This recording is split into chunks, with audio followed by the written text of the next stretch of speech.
আসসালামু আলাইকুম রহমতুল্লাহি আবরকাত। সম্মানিত ভিউয়ার্স, দেশ ও দেশের বাইরে থেকে যারা আমার কোরআনুল কারীম শিক্ষা কোর্সটি দেখছেন, সকলকে জানাই অন্তরের অন্তঃস্থল থেকে মোবারকবাদ। আমরা গত ক্লাসে সূরাতুল ফজর এর বানান সম্পূর্ণ করেছি।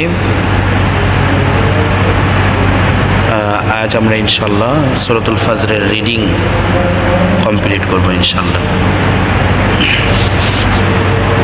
أعوذ بالله من الشيطان الرجيم. سورة الفجر مكية. بسم الله الرحمن الرحيم.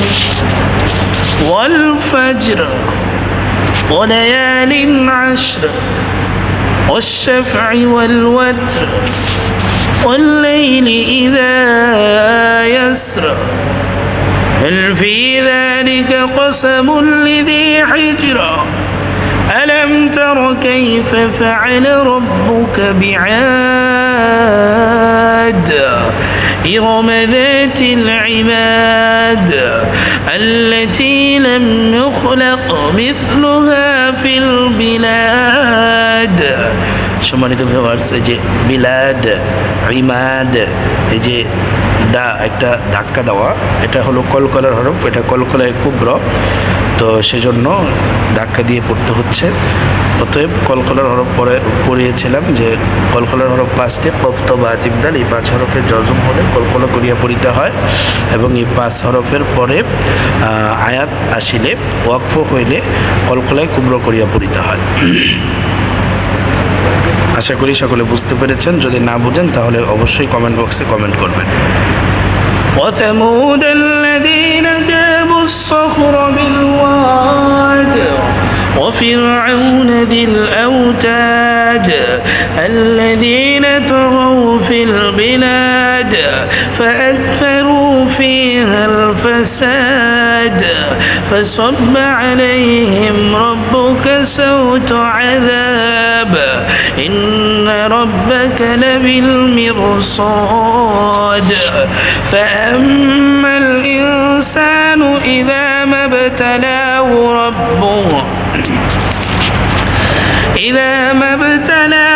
ربه فأكرمه ونعمه فيقول ربي أكرمن وأما إذا ما ابتلاه فقدر عليه رزقه فيقول ربي أهانن كلا بل لا تكرمون اليتيم ولا تحاضون على طعام المسكين وتأكلون التراث أكلا لما وتحبون المال حبا جما كلا إذا دكت الأرض دكا دكا وجاء ربك والملك صفا صفا